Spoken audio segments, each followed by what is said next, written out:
നമ്മൾ ഉദ്ദേശിച്ചത് Kerala film chamber of കോമേഴ്സിന്റെ ഒരു അംഗം എന്ന നിലയിൽ ഇതുകൂടാതെ ഞങ്ങളുടെയൊക്കെ സുഹൃത്തും വഴികാട്ടിയൊക്കെ ആയി നിന്ന അദ്ദേഹത്തിനും അറിയാം, അതായത് ഈ പറഞ്ഞ ആന്നി പെരുമ്പാവെന്നും അറിയാം. അദ്ദേഹത്തിന് മാനഹാനി വട്ടക്ക് എന്ത് കാരണം പറഞ്ഞാലും ഞങ്ങൾക്ക് ചർച്ചയ്ക്ക് വിധേയമല്ല. ഞങ്ങളതിനെ ആൻസർ ചെയ്യാൻ താല്പര്യപ്പെടുന്നില്ല.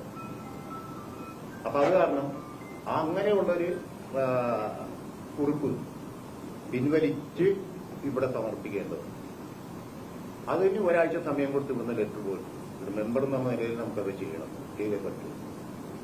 അപ്പം അതിന്റെ മറുപടി വരട്ടെ. അപ്പൊ ഒരാഴ്ചക്കുള്ളിൽ തന്നെ ഞങ്ങളുടെ ഈ സൂചനാ സമരത്തിന്റെ ഡേറ്റും ഗവൺമെന്റിനെതിരായിട്ട് നടത്തുന്ന ഡേറ്റും അതിന്റെ മെമ്മോറാണ്ടങ്ങളൊക്കെ പബ്ലിഷ് ചെയ്യും. അപ്പം അതിന് എന്ത് കാരണങ്ങൾ പറഞ്ഞാലും നിവൃത്തിയൊന്നുമില്ല. നിങ്ങൾ ചോദിക്കുന്ന അതിൽ കാരണം പറഞ്ഞിരുന്നു, എന്ത് കാരണം പറഞ്ഞു, എന്ത് വികാരം കൊണ്ടു, ഇതൊന്നും അല്ല ഇവിടെ കാര്യം. അങ്ങനെ ഒരു ഫേസ്ബുക്ക് പോസ്റ്റ് അല്ല അതിന് പ്രതിനിധി. എന്ന് വെച്ച് കഴിഞ്ഞാൽ അദ്ദേഹം ആരും അറിയപ്പെടാത്ത ആളല്ല. ചേംബറിന്റെ പ്രസിഡന്റും സെക്രട്ടറിയും ഒന്നും ആരും അറിയപ്പെടാത്ത ആൾക്കാരല്ല. മിസ്റ്റർ വിജയകുമാർ ഉണ്ട് ഇവിടെ, അദ്ദേഹം ആരും അറിയപ്പെടുന്നത്. അങ്ങനെയൊക്കെ ആമർശമുണ്ടെങ്കിൽ, നേരിട്ട് പറയാൻ മടിയാണെങ്കിൽ ഇവരെയൊക്കെ കോണ്ടാക്ട് ചെയ്യാം. ആ കോണ്ടാക്ട് ചെയ്തിട്ട് വളരെ മോശമായി പോയി എന്ന് പറയാം. അല്ലാതെ എന്ത് കാരണം പറഞ്ഞുകൊണ്ടും ആരെയും എന്തും പറയാം എന്നുള്ള ഒരു വെല്ലുവിളി ടോട്ടൽ ഇൻഡസ്ട്രിയിൽ ഞങ്ങൾ പണം മുടക്കുന്ന ആൾക്കാരുടെ സംഘടനയാണ് കേരളത്തിൽ തിയേറ്റർ ഉടമകൾ, പ്രൊഡ്യൂസേഴ്സ്, ഡിസ്ട്രിബ്യൂട്ടേഴ്സ്.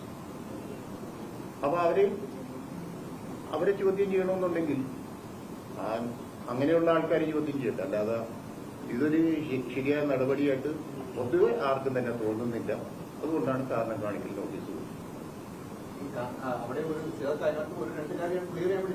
ഒന്നും ക്ലിയർ ചെയ്യേണ്ട കാര്യമില്ല. ചേംബറിന് ബോധ്യമായ ഒരു കാര്യം ഞങ്ങൾ എന്തിനാ പിന്നെ ക്ലിയർ ചെയ്യണത്? ഈ സമൂഹത്തിൽ ക്ലിയർ ചെയ്യേണ്ട കാര്യമുണ്ടോ? ചേംബറിന്റെ കമ്മിറ്റിക്ക് ബോധ്യമായ കാര്യം ഞങ്ങൾ ഡിക്ലെയർ ചെയ്തു. പിന്നെ അതിന് ഞങ്ങൾ വിശദീയമായിട്ട് അതാണ് ഇതാണെന്ന് ഇവിടെ വിളമ്പേണ്ട കാര്യമില്ല. ഞങ്ങൾക്ക് അതിന്റെ ആവശ്യമില്ല. അതുകൊണ്ടുള്ള ആൻസർ ഇല്ലില്ല, അതിന്റെ ആവശ്യമില്ല. അതിന്റെ ആവശ്യമില്ല.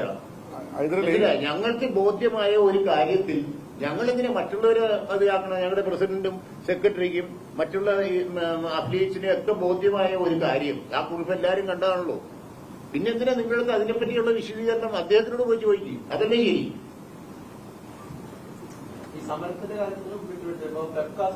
എന്റെ പൊന്നോ, പണ്ടും പെപ്റ്റൊന്നും അല്ല സമരം ചെയ്തേക്കുന്നത്. ഇവിടെ സമരം ചെയ്തേക്കുന്നത് പ്രൊഡ്യൂസേഴ്സ്, ഡിസ്ട്രിബ്യൂട്ടേഴ്സ്, എക്സിബിറ്റേഴ്സ്.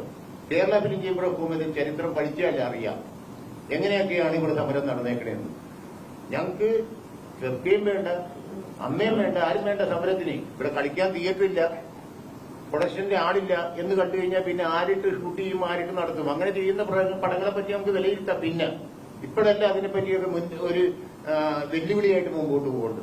ഞങ്ങൾക്ക് അതിനെ വെല്ലുവിളിക്കാനുള്ള സമയമില്ല. ഗവൺമെന്റിനോട് ആദ്യം വെല്ലുവിളിക്കട്ടെ, അതിനുശേഷം അതിന്റെ കാര്യങ്ങൾ വരട്ടെ, അതിനുശേഷം മറ്റുള്ള വിഷയങ്ങളുമായിട്ട് വന്നിട്ട് ഇന്റർഫിനിറ്റ് സ്ട്രൈക്കിലേക്ക് പോകട്ടെ.